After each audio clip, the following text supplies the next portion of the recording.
How do you behave in front of a mirror? Behave? Not the word I'd use. I'm guessing you're talking about self-perception and how you process yourself in front of the mirror. Huh? Righty then. Wait.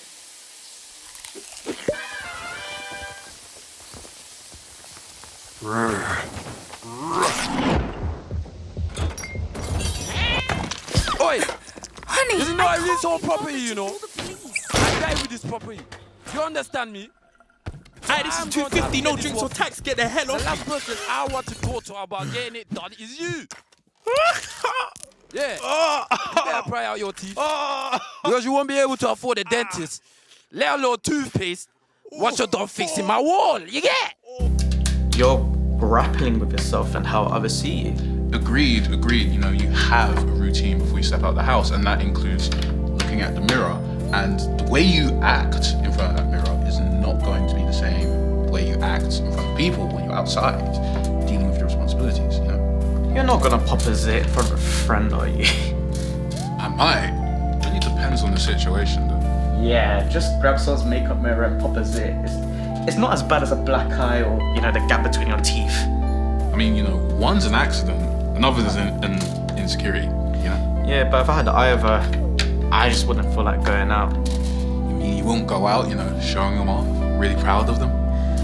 Nah, I mean, my relationship between me and the camera is, we have a bit of a strange relationship, but I primarily take pictures of just public freakouts and car accidents.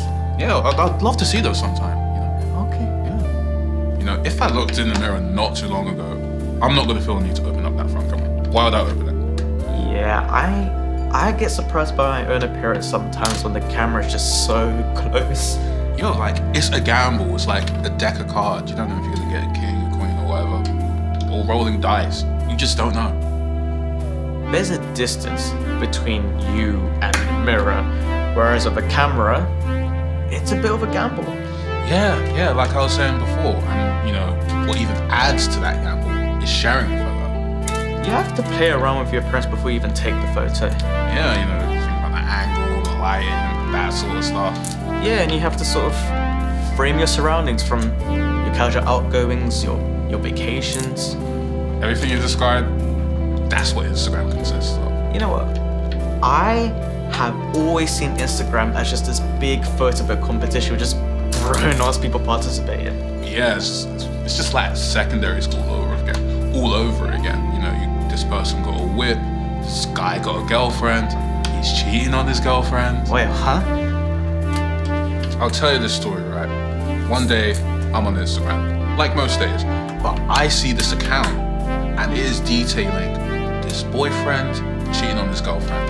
I'm seeing texts, I'm seeing the pub that he used to go and cheat at, and it's just like, Poor girl, man. Poor her. It's just like, I know you're in pain, but truly, like, this is entertaining to me, and it shouldn't be. It shouldn't be, but it's entertaining. I feel like that's my pain now. Yeah, it's all of our pain, but it's also, it's fun, and it's entertaining, and it shouldn't be. It fascinates me how this gives someone like you, a random person like you, a reason to just start investing into their lives. For me, I wouldn't even call it investment. It's attention. It's all peripheral, sort of in front of your face. Since my phone turns off, you don't exist. And the app is somewhat viable off the idea of being seen for so many hours, but not heard. Even with something like LinkedIn, there's a dialogue to be heard. Even if there's a level of dishonesty, right? You have to lie about your job, say you enjoy being busy, but in reality, no one enjoys being busy. But the dialogue, it does exist. And the dialogue that you're talking about, you know, it exists out of people wanting their accomplishments, you know, acknowledged and eventually, you know, being employed off of that. Yeah, you're just not gonna see a CFO director post something like, trying is the first step to failing. Like, there's more productive ways to utilize your accolades. You know, leveraging your experience in that fashion, I get it. It's easier than filling out a CV or a cover letter. Why not just make a quote? Posting your quotes is different to actually putting them into action. You know, as a new graduate, there's more of an emphasis on your digital footprint than, you know, what you can bring to a workplace. You know, that's a very interesting way for you to view it, because the way I see it, a lot of these people haven't been given the opportunity to work in a real workplace because of the competition coming out of uni. And, you know, there's so many people, you know, being highly motivated self-starters. There can only be so many. Everything's a showcase, and you just gotta make sure you update it. And you know, you're gonna be interrogated for your CV, but in Instagram's case, it's pictures of a Maldives trip and not an internship at Big Free Firm. Sometimes, if a girl's been on too many holidays, I avoid the entity. Holidays, I mean, what if she's a refugee officer, Ellis? Think about that. What if she's a refugee officer? I don't care. She'd be doing God's work for all I care. You're not showing the real you. It's just you on the beach, and that's not real. Maybe she loves her job and doesn't really need to post it. You know what? You've got a point, man. And if she really was showing those impoverished refugees on her Instagram, I'd have something to say about it. It's just information and never a reflection of character. We're too privy to what is deemed to be socially acceptable intrusion. Like, we create a narrative beyond the image itself.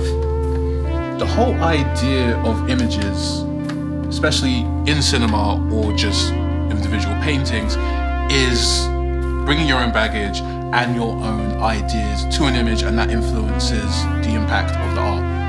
It doesn't really work with personal photos though, does it? It doesn't. And you see that all over Twitter, just expanded narratives from little information. It's attention-based social media and how people tap into that. Legit, if the Colosseum cheers, you'll do more of that thing, and it encourages another, you know, element of behavior. It took me so long in my life to figure out being yourself is enough. No, it's like a talking me off a bridge. Like, okay, if I had somewhat of a presence online, you know, I just think it would be an extension of the insecurities I grapple with, and it would sort of create another reality for me, another reality that I really don't want to entertain. And, you know, if I just had the license to just say anything I want to, I just dart it all on these forum boards, and, you know, it's just an extension of me. It's not really me, but it just gives me the license to do so.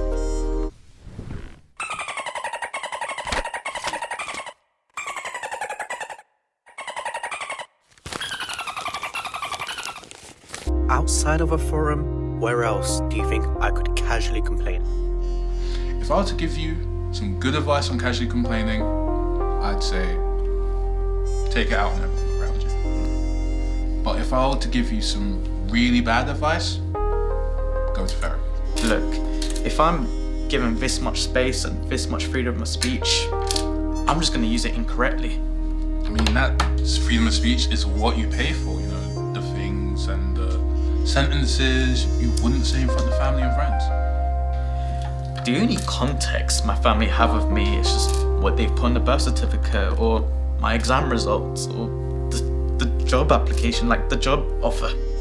Same, I don't remember the exact quote, but it's from the movie 20th Century Women. You see a whole different version of him that I'll never see. I think our parents feel like that all the time. As a child or an adult, right, it's more of a systematic thing, but we're usually out of the family unit for days and hours in the week. And outside of that, you kind of create your own sort of modes of survival. And I think alongside that, you also develop your own personality. You develop your own self. Yeah, I hear you on that. It was weird for me because from year 7 till 6th form, I was in boarding school. And in terms of the whole different personality thing, by the time I came home, I was a whole different person, and I had to sort of find my own way back to whatever culture existed in those years. There's parts of culture that I grew up with that I don't take with me as the person I am now. It has informed how I react to things, but I discarded those ideas and customs to sort of develop that my own. I needed to figure out myself. I agree, but for me, I feel like I'm a part of culture, whether I like it or not. There's so many contexts that I, and probably you, exist in, whether we relate to it or not. But we take a bit of everything from somewhere. There's certain norms and ideas behind culture that I just can't fully get behind. Like, if I were to just have a conversation with my family just about anything to do with me, they'll still see me from that, that bureaucratic lens. Just topics in general that I don't feel comfortable discussing in the family context. Not out of hate or anything, but I don't want my views and processes that I've developed independently minimized by anyone. But also, we're all islands, right? And we all need support in our own way, so it's figuring out how to get that. My viewpoints and ideas on life aren't so perfect, so I appreciate having a service that allows me to dig deeper into things and be more aware of the things around me. Hopefully that person understands my communication though, because it's weird. It's really weird. My friends have seen me in various situations. I've given so many different contexts of me, right? But if I speak to a therapist, I'm going to be quite selective in what I share. I can just give them one slice of context and they think they know everything about me. Yeah, it's really hard when you're explaining a situation with so many perspectives and so many different people, and you're trying to honor them all, and you're trying to be truthful to everyone, which is kind of impossible because it's just you and your perception. You can't speak for everyone. It feels like a discredit to everyone else if you're acting like a victim because of the things you do. That's what happens when you're too self-aware. The self-awareness does kick in when it's time to get help, but then you realize there's a backlog of other people that are in a similar situation as you. It really did increase because of COVID too, which motivated people into considering their lack of satisfaction in life. It feels superficial to just hammer the punchline, go to therapy, when it's not entirely accessible to begin with. And I don't know, maybe it's just me, but I just feel like it's a class thing. It's not entirely accessible. Yeah, it's ironic too, because that class indifference creates the most severe mental health cases that need therapy. Yeah, I feel like if it's a class thing or a money thing, I think maybe the mental effects of poverty can be solved through capital. Like, it seems achievable in that regard, but the mental effects of it, I don't know.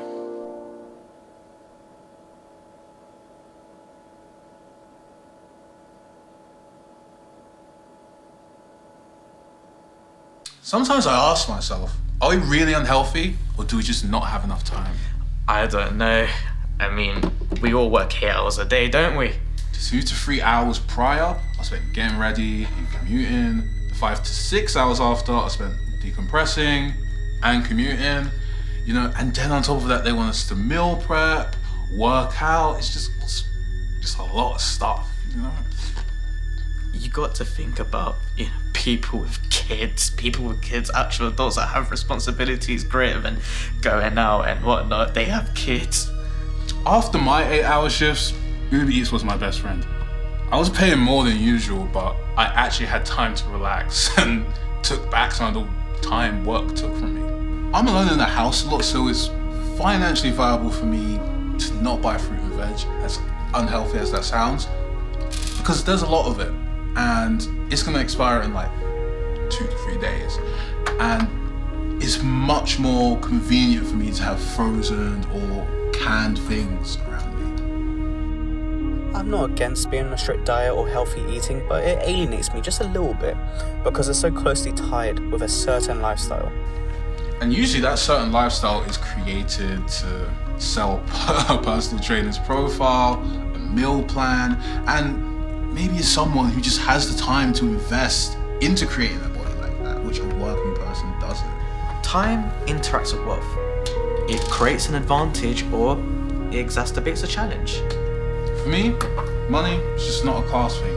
It's also the environment and the knowledge that you're exposed to that might not have anything to do with money. Being up there can give you greater social mobility, lending you some influence in political process, policy decisions and societal norms, those things that shape us, the working class, the lower class. We watched Anora a couple months back, and that film is dealing with a lot of things, but the main thing is it's a relationship between someone who's worked every day in their life and someone who hasn't worked a day in their life. With her being working class given her profession, she doesn't have the same sort of material or emotional support like any other working class person. In the film, Annie gets treated with the same amount of respect as the cleaners in the mansion, and it's really weird because she's offering some sort of emotional support to Vanya, and she's still being told what to do by people with more money than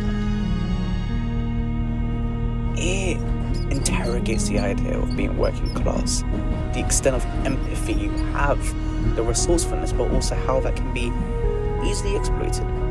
Everything stems from the margins of a working class life.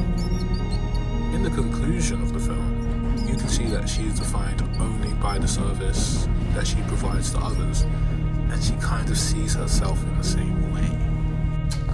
She defines herself in that way because she has to accommodate for so many different needs socially. Specifically when she meets Vanya for the first time because she speaks Russian. Yeah, emotional labor is such an overused term, but it applies a lot to what Anora goes through, and in her role in creating emotions, we usually see that from the perspective of consumers as we are, and many creators are consumers as well, but we never see that in the perspective of a worker. No, you don't. What is the American dream anyway? At least today, it doesn't seem realistic for a lot of people to pursue that dream because of where they're starting from. Western world is so full of opportunity, but sometimes you have to think, what are people giving for that opportunity? There's this whole belief just starting a family, being law-abiding. It doesn't really seem reciprocal. You're giving so much to society and barely getting anything back. Those standards have changed so much from generation to generation, landing on ours, where if you're making rent and you have a decent social life, you're doing alright. With our parents, they came in with the belief of safety and making something out of the family. You know, and they did it with much less than we have. We're stuck in this current moment while simultaneously thinking this current moment sucks. You know, we're obsessed with movie remakes, fashion archive rips, and 2000 samples flips that bring back a time that has none of these existential worries that we have currently. The 2000s just went and frozen us. It became increasingly harder to make something truly revolutionary, like a Rockstar or Pixar. We just stopped creating and started optimizing. Not to say nothing good or creative was ever made in that time, but it did feel like the walls were closing in on what we have now. And it goes back to what I was saying earlier. This technology makes it way easier for us to live in the past. It got me thinking, what's our future? What does that look like? I don't know. More lab diamonds, less children minding them. That's all cool, but it probably has some really good pop music. It probably does. It probably has some really good pop music. Make way.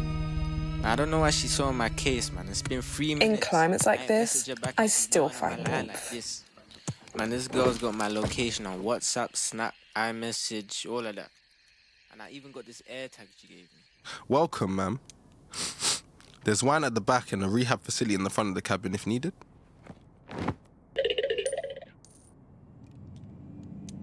Please make sure you fasten your seatbelts. As we're anticipating a turbulent flight, we're expecting rain, thunder, lightning, dolphins, frogs, and the rest of our international flight network in the sky with us today. I will come and see you again, and I will protect you.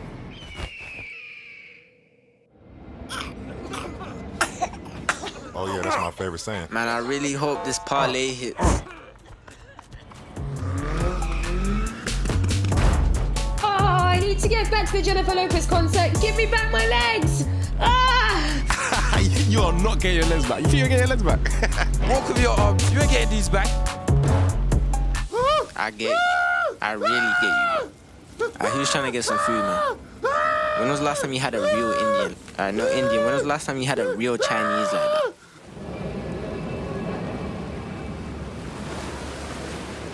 Please bear with us as we're about to